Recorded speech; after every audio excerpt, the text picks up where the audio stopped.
కాబట్టి తప్పకుండా అన్ని చోట్ల ఇలాంటి షాపులకు గవర్నమెంట్ ద్వారా సపోర్ట్ ఉంటుందని తెలియజేస్తా ఉన్నాం అధ్యక్ష. శ్రీ పాయల్ శంకర్ గారు. ధన్యవాదాలు అధ్యక్ష.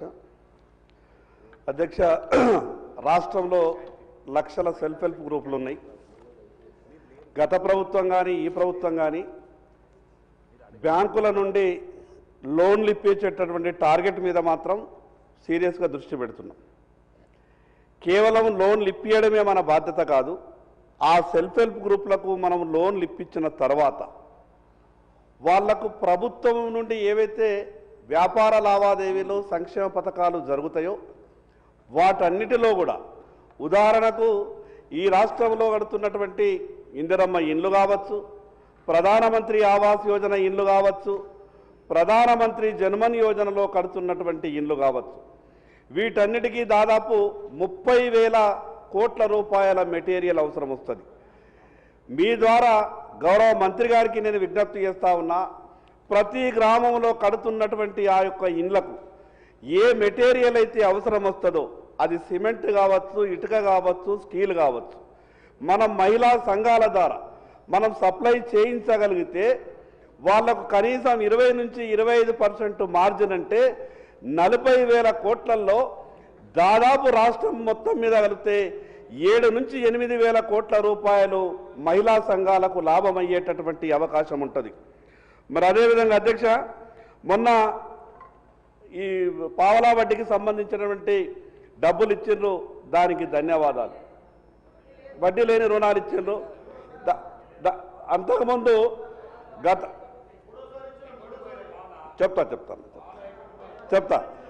ప్రభుత్వం పెండింగ్ పెట్టినటువంటి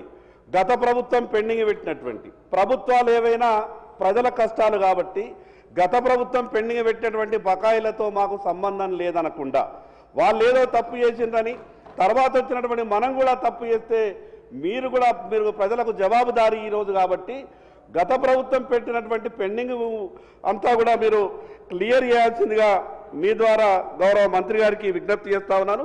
హాస్టళ్లకు సరఫరా చేసే సరుకుల విషయంలో కూడా మహిళా సంఘాలతోనే ఎక్కడికక్కడ చేయిస్తే రాష్ట్రం మొత్తం మీద ఏ టెండర్ పెట్టినా కూడా వేల కోట్ల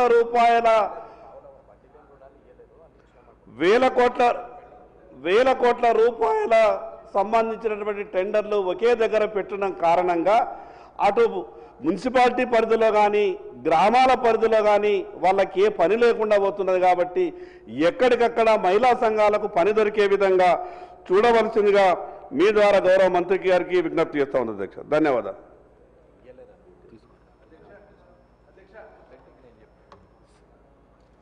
డాక్టర్ పాల్వాయి హరీష్ బాబు. పంచాయతీరాజు మరియు గ్రామీణాభివృద్ధి శాఖ మంత్రివర్యులకు మీ ద్వారా నేను కోరేది ఒక్కటే, చాలా వెనుకబడ్డ జిల్లా మాది, కుమ్రంభీం ఆసిఫాబాద్ జిల్లా. డిఆర్డిఓకు సంబంధించిన అంశం చర్చకు వచ్చింది కాబట్టి మా జిల్లాకు చెందిన డిఆర్డిఓ గారు అత్యంత అవినీతి ఆరోపణలు ఎదుర్కొంటున్నారు. 2 సంవత్సరాలుగా ఆయన కరప్షన్ ఒకటే కాదు, inefficiency, corruption combined with inefficiency is a deadly combination అధ్యక్ష. Is not working, is not allowing us to work. నేను ఎక్కని గడపలేదు, దిగని గడపలేదు. నేను కమిషనర్ రూరల్ డెవలప్మెంట్ గారికి రిటర్న్ కంప్లైంట్ పెట్టిన, సెర్ప్ సిఇఓ గారికి కంప్లైంట్ పెట్టిన, మా ఇన్ఛార్జ్ మినిస్టర్ గారికి కంప్లైంట్ పెట్టిన, ఇప్పుడు వచ్చిన ఇన్ఛార్జ్ మినిస్టర్ గారికి కంప్లైంట్ పెట్టిన, మా జిల్లాకు రెవెన్యూ సదస్సు కోసం వచ్చిన పొంగులేటి శ్రీనివాసరెడ్డి గారికి కంప్లైంట్ పెట్టిన.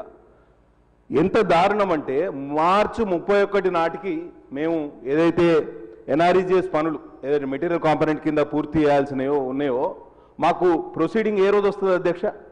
23 మార్చి నాడు వస్తుంది. ఈ అసెంబ్లీ నడిచేటప్పుడు వారం రోజులలో పనులు పూర్తి చేయాలంటాడు. దాంతో ఈ సంవత్సరం వెనుకబడ్డ జిల్లాకు మా నియోజకవర్గానికి 10 కోట్ల రూపాయలు ల్యాప్స్ అయిపోయింది. వెనుకబడ్డ జిల్లాని ఇంకా పూర్తిగా వెనక్కి నెట్టే ప్రయత్నం చేస్తున్నారు. ఈ అవినీతి పరులను కాపాడకండి, దయచేసి విచారణ జరిపి తగు చర్యలు తీసుకుంటారు, మమ్మల్ని ఆదుకుంటారని మిమ్మల్ని వేడుకుంటూ సెలవు తీసుకుంటారా. ధన్యవాదాలు అధ్యక్ష. శ్రీ గండ్రా సత్యనారాయణ.